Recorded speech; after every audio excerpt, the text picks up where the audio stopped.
변개된 성경. 예수님은 유대인의 성경을 쓰셨다.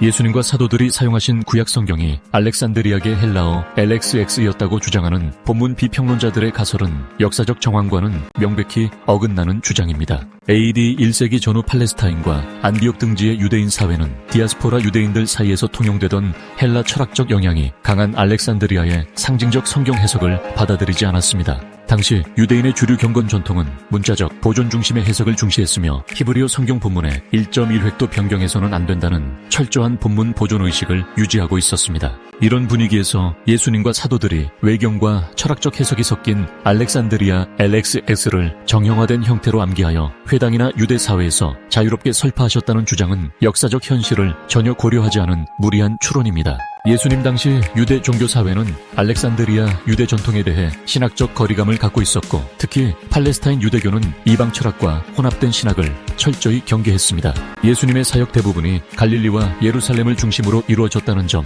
회당에서 율법과 선지자들의 글이 히브리어로 봉독되었다는 점 등을 고려하면 히브리어 본문 또는 그것을 헬라어로 직역한 형태의 헬라어 구약이 예수님과 사도들의 성경이었다는 것이 훨씬 자연스럽습니다. 뿐만 아니라 흔히 LXX의 정통성을 주장하며 예로 드는 아리스테아스의 편지는 오히려 그 내용 자체가 인위적으로 꾸며진 신화적 서사에 가깝다는 평가를 받습니다. 72인의 번역자가 각각 다른 방에서 번역했는데 번역 결과가 모두 일치했다는 전설은 실제로는 알렉산드리아 본문의 권위를 뒷받침하기 위한 목적으로 지어내었을 가능성이 높습니다. 오히려 이러한 전승이 존재한다는 사실은 당시 헬라어 성경의 권위가 유대인 사회 내에서 자연스럽게 인정되지 않았음을 방증하는 것이며 별도의 변증이 필요했던 정황을 설명해줍니다. 이와 같은 배경을 무시하고 예수님이나 바울과 같은 유대인 사역자들이 알렉산드리아 본문을 암기해 전도에 활용했다는 것은 그 시대의 사회적, 종교적, 언어적 현실과 동떨어진 상상입니다. 유대인 사회 내부의 긴장과 갈등, 그리고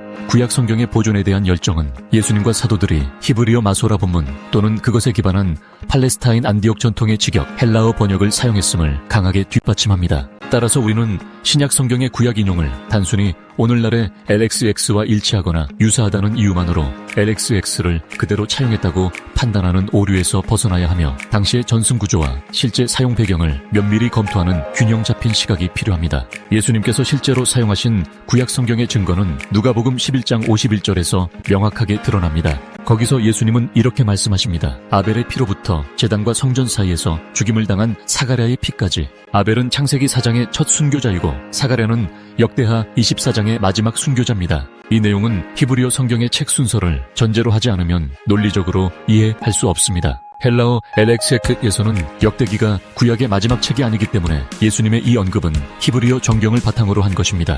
또한 누가복음 24장 44절에서 예수님은 다음과 같이 말씀하십니다. 그분께서 그들에게 이르시되 내가 아직 너희와 함께 있었을 때에 너희에게 말한 말들이 이것이니 곧 내 관하여 모세의 율법과 대언자들의 글과 시편에 기록된 모든 것이 반드시 성취되어야 하리라 하신 말씀이니라. 이 말씀은 히브리어 성경의 세 구분인 토라, 느빔, 케투빔을 명확히 제시한 것입니다. 여기서 시편은 케투빔 전체를 대표하는 용어로 사용되었으며 이 구조는 헬라어 LXX에는 존재하지 않는 히브리어 성경만의 고유한 정경 구조입니다. 사도 바울도 그의 서신에서 여러 차례 구약을 인용했지만 그것이 LXX의 표준 본문을 사용한 것이 아니라 MT를 근거로 한 헬라어 번역이나 당시 전해지던 구전 전승 또는 타르굼 등을 자유롭게 성령의 권위 아래 참조한 것으로 보입니다. 예를 들어 고린도전서 14장 21절에서 바울은 이사야 28장 11절을 언급합니다.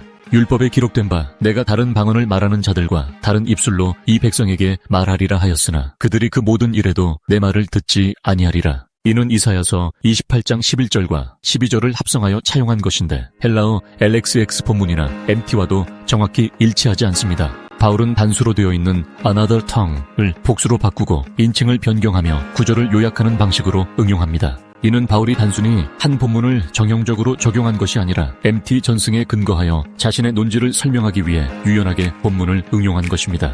또 다른 예로 로마서 9장 33절에서 바울은 이사야 8장 14절과 28장 16절을 결합하여 발췌합니다. 기록된 바 보라 내가 시온의 걸림돌과 실족하게 하는 반석을 두노니 누구든지 그를 믿는 자는 부끄러움을 당하지 아니하리라 하였느니라. 이 구절 역시 MT 또는 LXX 본문 중 어떤 하나와 일치하지 않습니다. 바울은 성령의 감동하심 속에서 구약 본문을 요약하거나 통합하여 재적용하는 방식으로 사용합니다. 그는 히브리어 본문의 개념과 메시지를 정확히 이해한 상태에서 필요에 따라 헬라어로 설명하는 가운데 구약을 끌어온 것입니다. 이와 같이 신약의 성경 인용들은 단순히 어떤 헬라어 번역, 특히 오리겐 이후에 편집된 LXS와는 상당 부분 다를 수 있습니다. 예수님과 사도들은 히브리어 마소라 본문을 기준으로 하여 그 본문을 직역한 헬라어 번역이나 구전 전통 등을 자유롭게 활용한 것입니다. 실제로 오리겐의 LXS는 예수님과 사도들이 활동하시던 시기보다 훨씬 후대의 편집본으로 그 당시에는 존재하지 않았습니다. 또한 LXS라고 통칭되는 사본조차도 4세기 이후에 기독교 필사자들이 정리한 것이며 그 안에는 오리겐의 편집이 반영된 흔적들이 다수 존재합니다.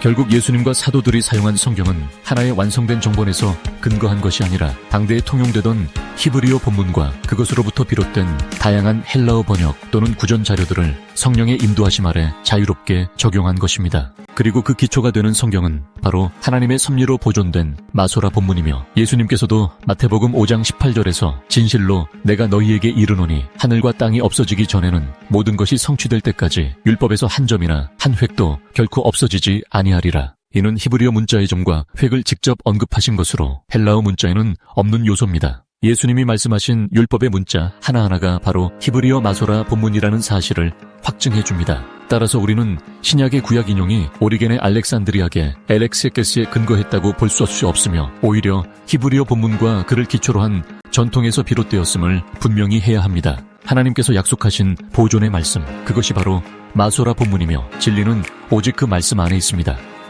구독과 좋아요로 다음 강의도 빠르게 만나보세요.